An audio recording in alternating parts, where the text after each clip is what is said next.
What's the most underrated areas, like under the radar for foreigners? For me, underrated. I mean, you can see my block almost from here. I think there are very few expats that live in sort of Chinatown proper. I think living down here centrally is, people live along the river and there are nice condos full of expats in my area, but like in Chinatown itself, I think there's only one other foreigner in my block, maybe two. So I think the Chinatown is underrated. I think Little India is getting more popular, but it's also underrated, except for on Sundays, at which point it's quite overrated. And I wouldn't say that, East Coast certainly isn't underrated, but it is like a spectacular, like the quality of life from Katong to Siglap, all of those places are pretty spot on. Maybe Gaylong is a little underrated for foreigners.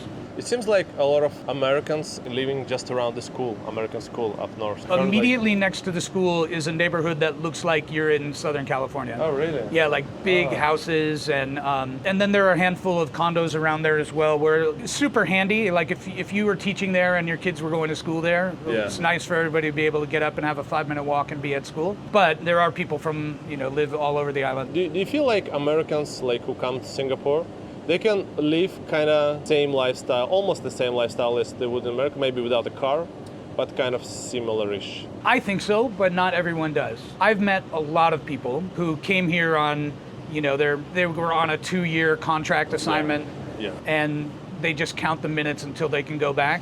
And I don't get that at all. And then I know people who came here and never wanted to leave. So I think, apart from the car, and apart from the fact that living in a house here is obviously a completely different economic stratosphere than living in a house in the US, I think the lifestyle is roughly similar. Do you think that Americans who decided to stay here longer, they have something common, some common features? In the early days when I first got here, my kids were little and we were sort of cycling through different friend groups trying to figure out where did we fit.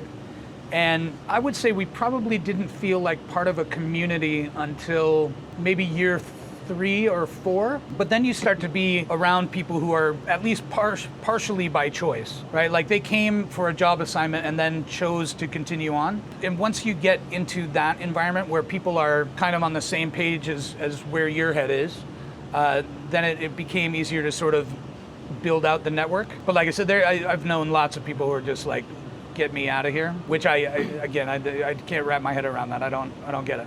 For me, it's like I get to work in 15 different countries with 23 different languages, with completely different cultural norms, different food. I find it a great deal more interesting than being in a very large single currency, mostly culturally homogenous kind of country. I celebrate the differences.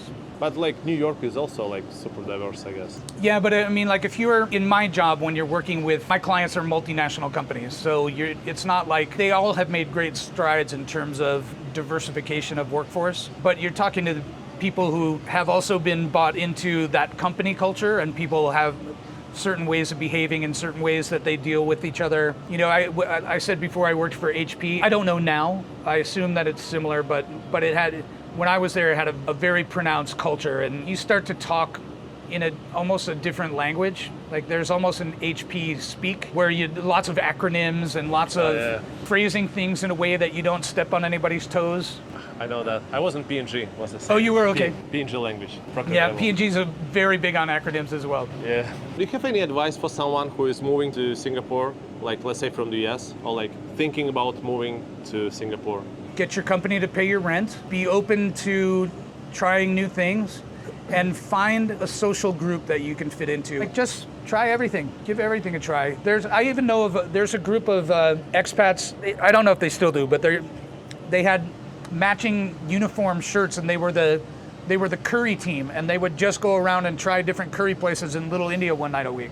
And there was probably 8 guys. They'd go out and have curry, and then they'd go to a bar and have drinks after. I don't know how you would get a proper experience living here if you didn't have people that you could share it with. Actually, I have another advice for someone who is coming to Singapore.